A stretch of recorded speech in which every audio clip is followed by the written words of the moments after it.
And now, ladies and gentlemen, we're going to actually be bringing you guys the last game of the day. And for that, we've got the casters here to take it away. Hey!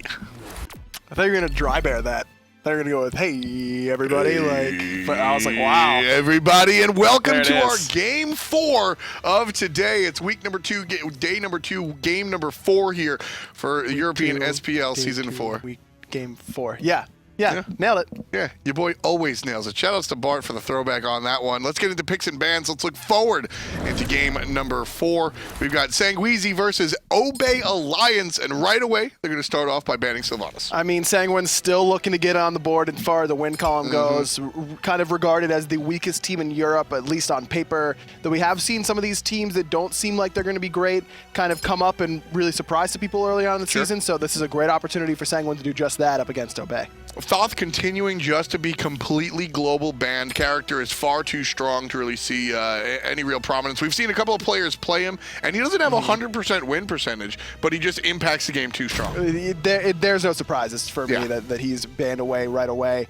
Little surprised that Ratatoskr makes it through, though. The Fafnir ban. Fafnir seems to be really a priority pick for a lot of these teams in Europe, and as such, Ratatoskr gets through for Obey. You know, I find it very... I straight up... aggro, I just don't like the Fafnir ban in this situation. I think the last set that we casted that we saw the Fafnir ban, there are two players that really want that Fafnir. But when I think of EmilZy, there are so many other characters, namely Athena, that come to mind first. So not a big fan of that one. Or Amaterasu. Sure. You know, he played that in the support role. Could be seeing it again here. Could be in the solo lane. Tons of flex pick opportunities. This Ratatoskr is going to be in the jungle. That's for sure now with these two picks. But is that going to be Amaterasu in the solo lane and then Sobek support, or vice versa? Won't really know, I don't think, until we get into the game. 2 Guardians out of Sanguine so far. Zeus in the mid lane most likely, and probably where he's going to land. Cabrakan and Xing Tian, on the other hand, not so clear on where those characters are going to land. Both can solo, both can support, and, well, Cabrakan can jungle. Allied would tell you that Xing Tian can jungle. I know he would. Xing Tian cannot jungle. No. Stop doing it. Stop doing it. Posadi can jungle. He'll be banned out next to the Ra. Arlong Shen and Hurt can jungle as well. He'll be banned out next to the Arlong Shen. Thinking Poseidon jungle. You don't like the Poseidon jungle? You ever get hit by a Kraken out of the jungle? Yeah, as the mid laner rotates from out of the mid lane and into the jungle, and then Krakens meet from there. We'll talk another time. Right now, we'll discuss the Ram selection coming out from Sanguine. This guy sort of disappeared for a long time, and now he's back. He's not just quietly back, he's in every game back. Why is Ram so prevalent? He's got pretty good early game clear. He's not worried about those first 5 levels or so. He can clear with just about any other hunter outside of Izanami, who all of a sudden is neither picked nor banned, surprisingly enough. And Apollo, who again, no longer picked or banned. The hunters that were top pick, top banned material, everyone went, oh no. And nothing changed. Nothing changed. Nothing changed. They're just, people are understanding their counter matchups and things like that. And Ram, for one, pretty good against Apollo, can cripple out his dash. Or in this case, up against the Ullr, can cripple out that jump as well. And then just the late game carry potential from Ram is about as good as it gets out of the hunter role. Yeah, one of the strongest late game hunters. Second only to, I guess, Xbalanque, maybe? Yeah, X-Ball definitely comes up there, especially with Fatalis being core on so many hunters. I'm surprised we haven't seen more X-Ball because it synergizes so well with his kit, but Ram definitely one of the best as far as late game hunters go. Obey Alliance taking on their opposition Sanguine here. Nika from last year sticking with his squad, shifting from the solo lane all the way to the other side. He's on that hunter, that Ram we were just discussing.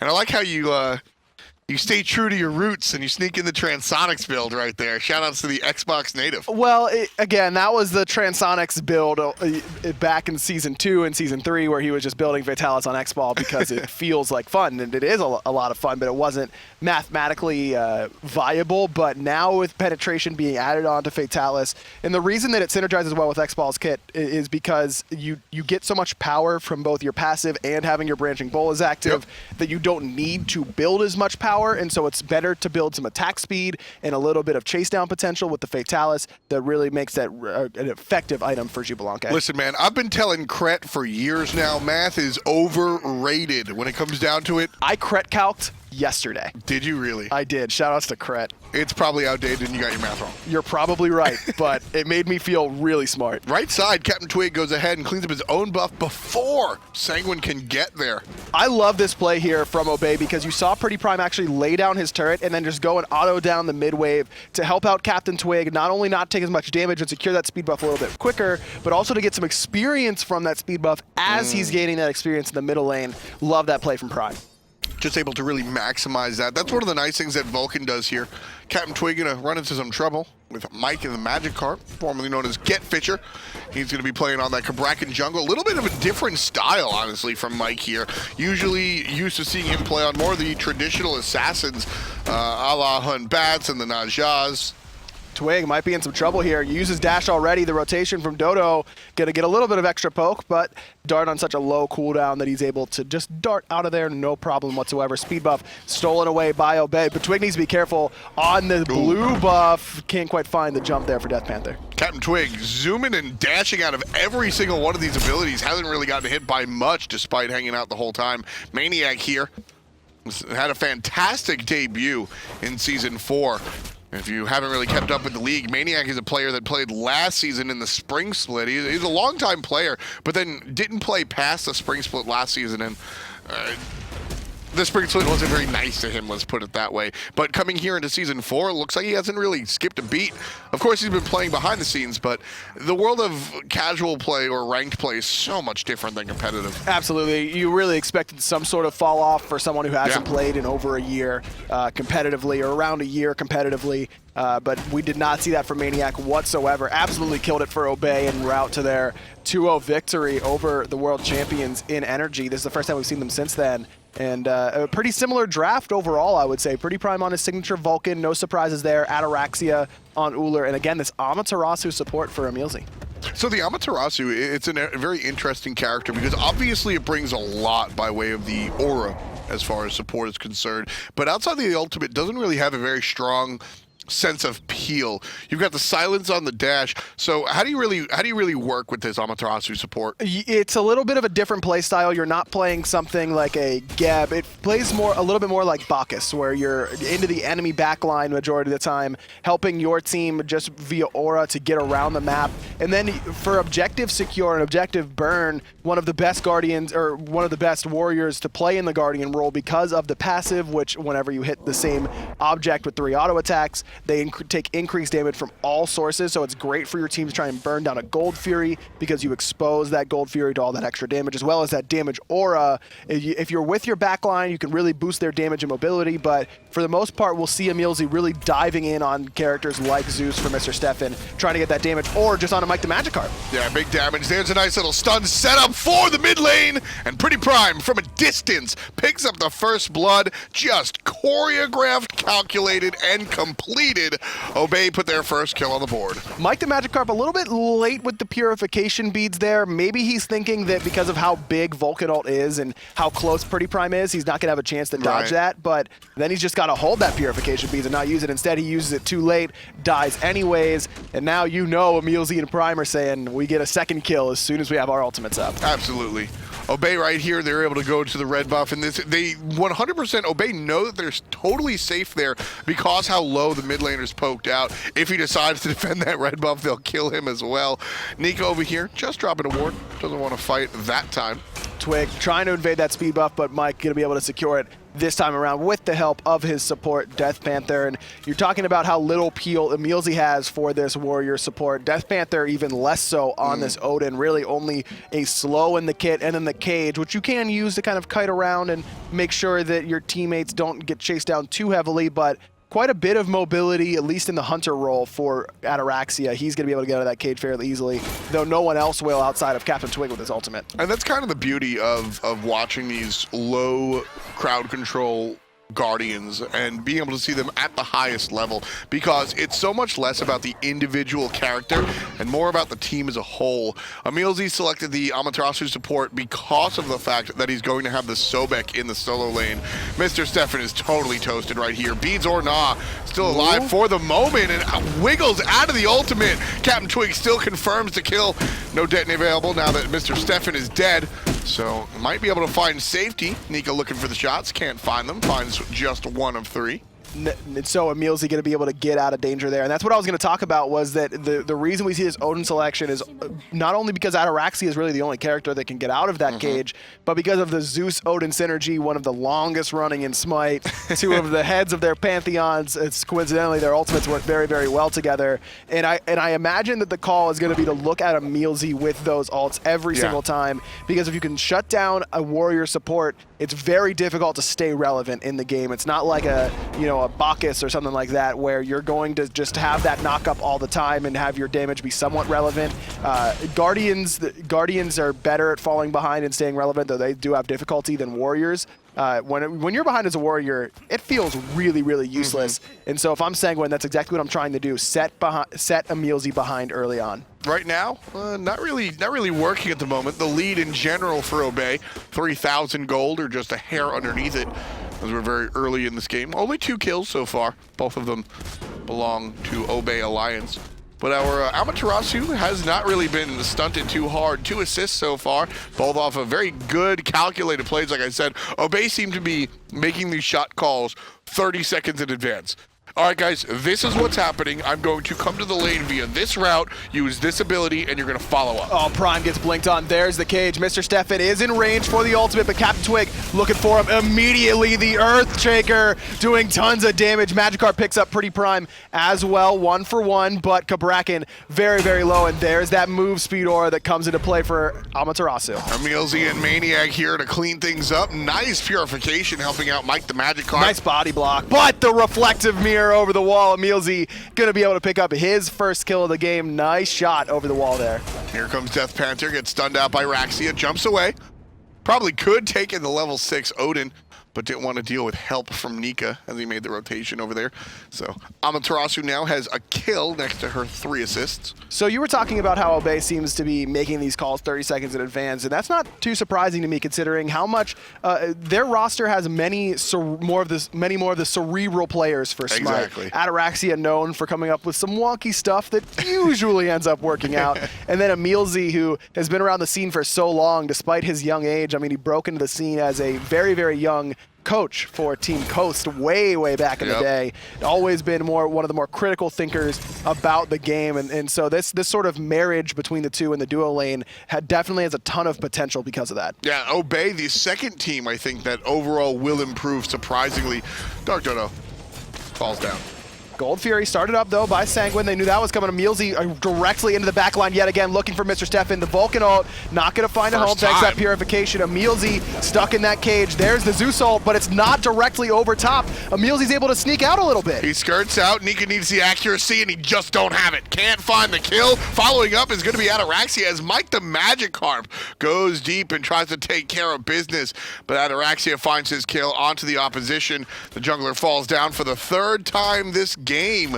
Not a very successful game for GetFisher. I've said, I've been very high on Mr. Stefan overall on his transition out of the Challenger Cup into the SPL. I think he does have a very high ceiling, but in that particular instance, you just got to overlap the circles. You cannot allow that big of a gap to allow EmilZy It wasn't even that large. To get out. It doesn't matter. It's enough to make sure that EmilZy doesn't eat 2 or 3 shots from that lightning storm, and he lives with 10% HP. Yep. That lightning storm probably finishes him off in that scenario, and at least makes it so Nika only has to hit the big circle out of his ultimate. Makes it a little bit easier for your teammate to pick it up.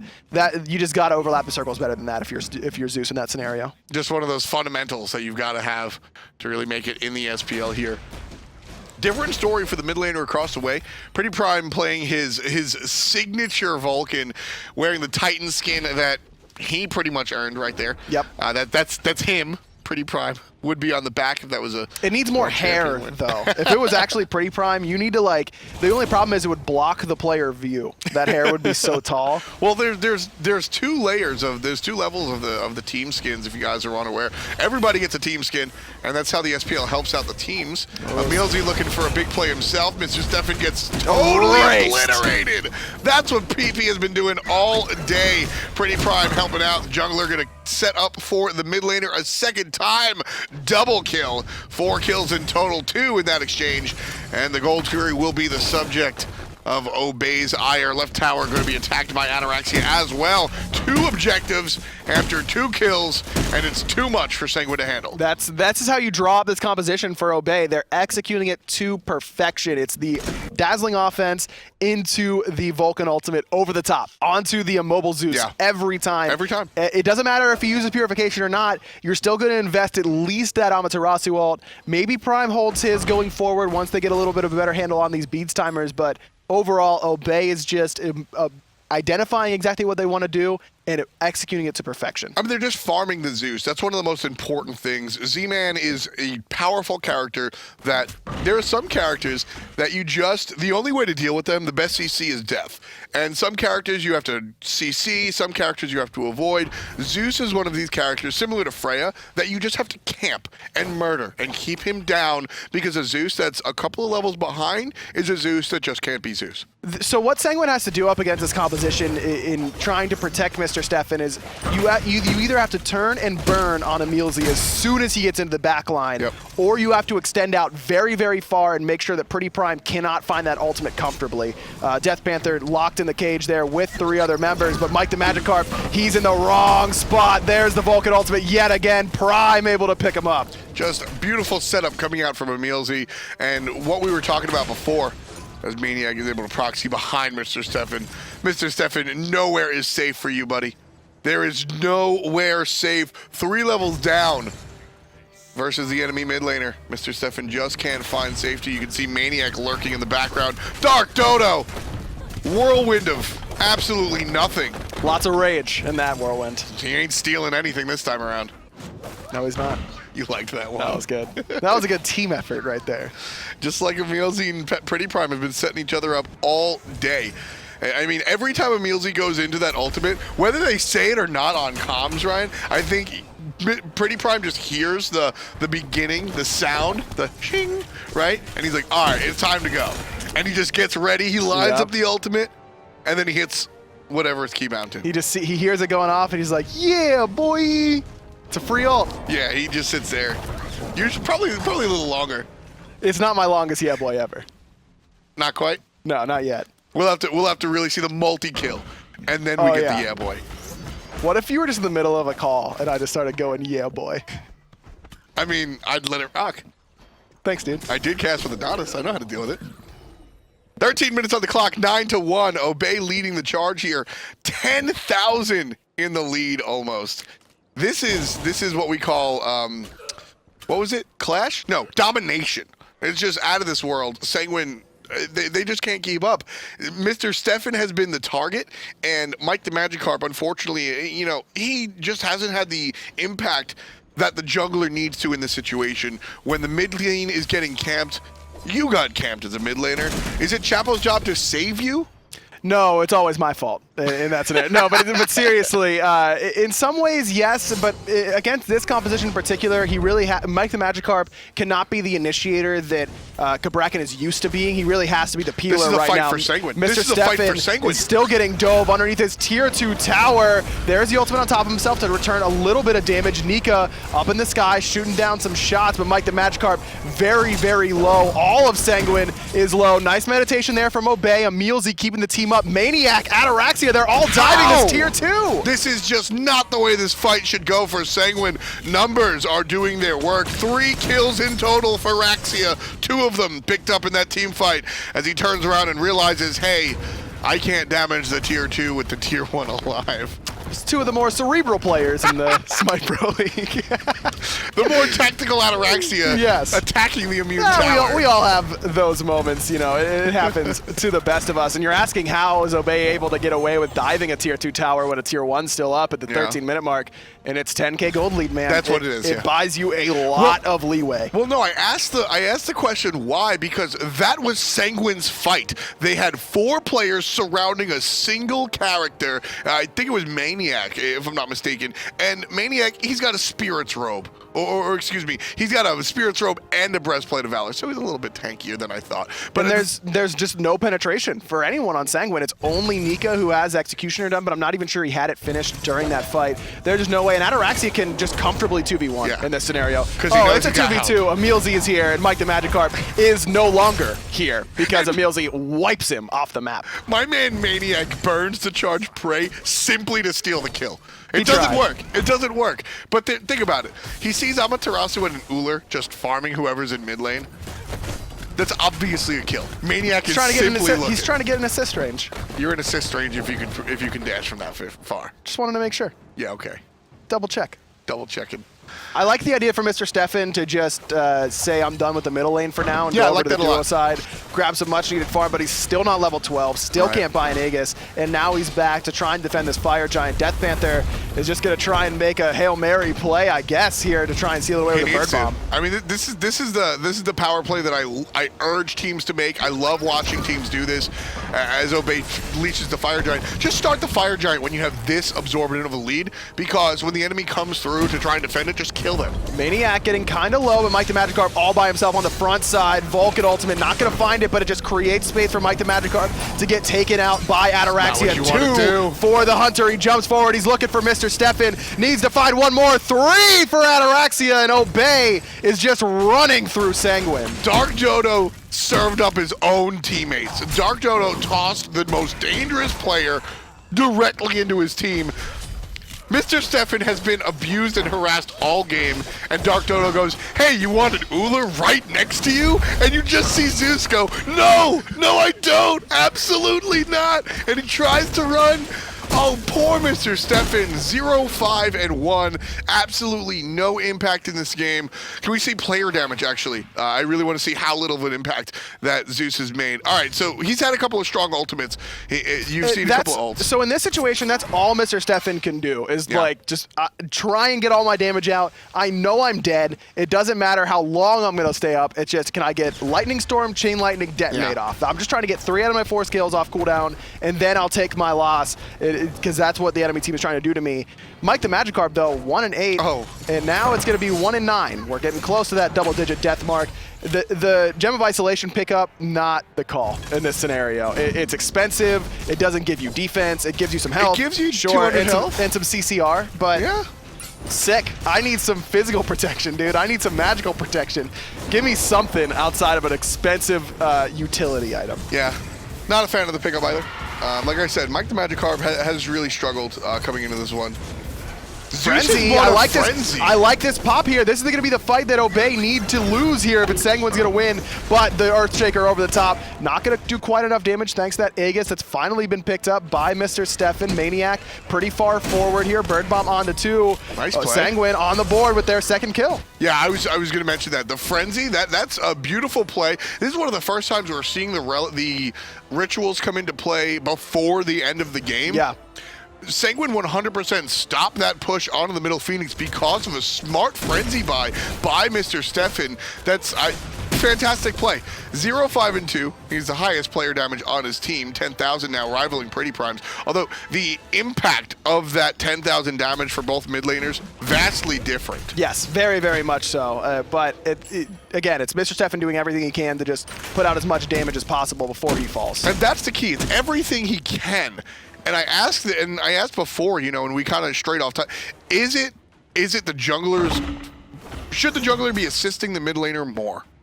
I just think this composition is not equipped to handle what Obey is going to do against you. You just don't have enough peel for Zeus in this sort of composition. And if you want to just go for the Zeus is going to die, but we're going to do enough damage to win the team fight sort of aspect, then this probably isn't the composition for that either, because you don't have a carry solo laner. You've got Xing.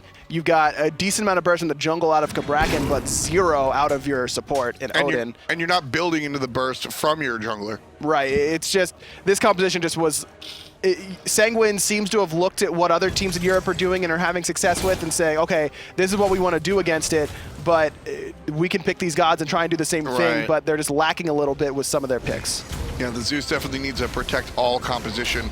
Left side being aggressed on by Obey in total. CaptainTwig by himself on the mid lane. MikeTheMagikarp in trouble here. Drops the ultimate defensively, but he's toasted out. Maniac gets the kill.